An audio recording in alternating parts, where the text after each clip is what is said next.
So this is a quick video of how to install the Injora high clearance links on the Fcx24. This is specifically the K5 Blazer.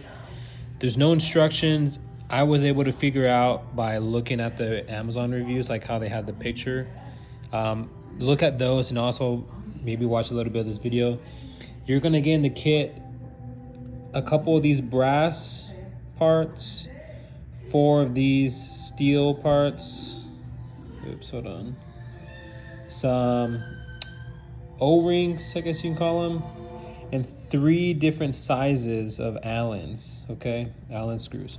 So with these, what they do is you put this on here, right, and then you slide it over. Then you put the ring on the other side, so it's gonna look just like this, okay? And you're gonna do it for each link. The only ones that don't have an option for it are the smaller ones on one side. Okay, so now with these ones, what you're gonna do is you're gonna put them, let me see if I can show you.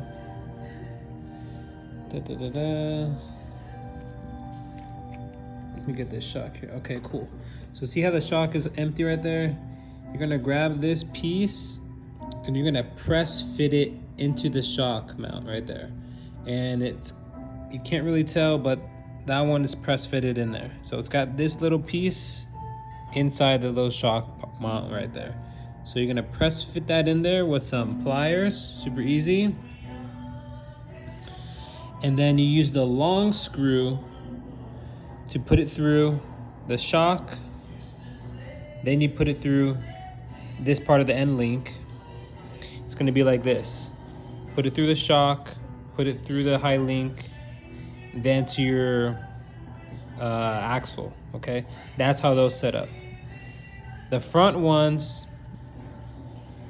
these are the longer ones right here. The longer ones, which have the gaskets kind of on both sides. One just bolts straight to here using the middle one, okay? Long one for the shocks, middle for the other end of the longer link, and the smaller ones are gonna be used on each end of this link right here, okay? On each end. No, actually, no, that takes medium ones. The medium ones take each end of the smaller link. The only time you use the tiny ones are for the middle part of the link, the one that doesn't have this part. So yeah, let me see if there's any other tips. That's basically it. As for taking it apart, get yourself like a flathead. And when it comes to the shocks, just stick it in here and twist it. This will pop off. And you're gonna do the same thing for the other end and then just screw them out. This is the hardware you'll be left with right here from the stock stuff.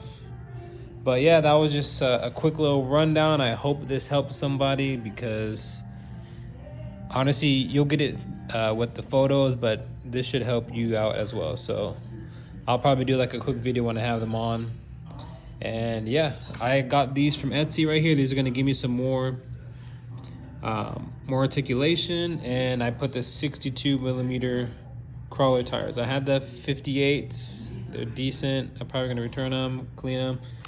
And these are the 62s with the 58 millimeter white soft Injora foams. You can use the big foams, but there's a guy on Facebook who said if you use the smaller ones, you get more like more squish, and it's definitely true. So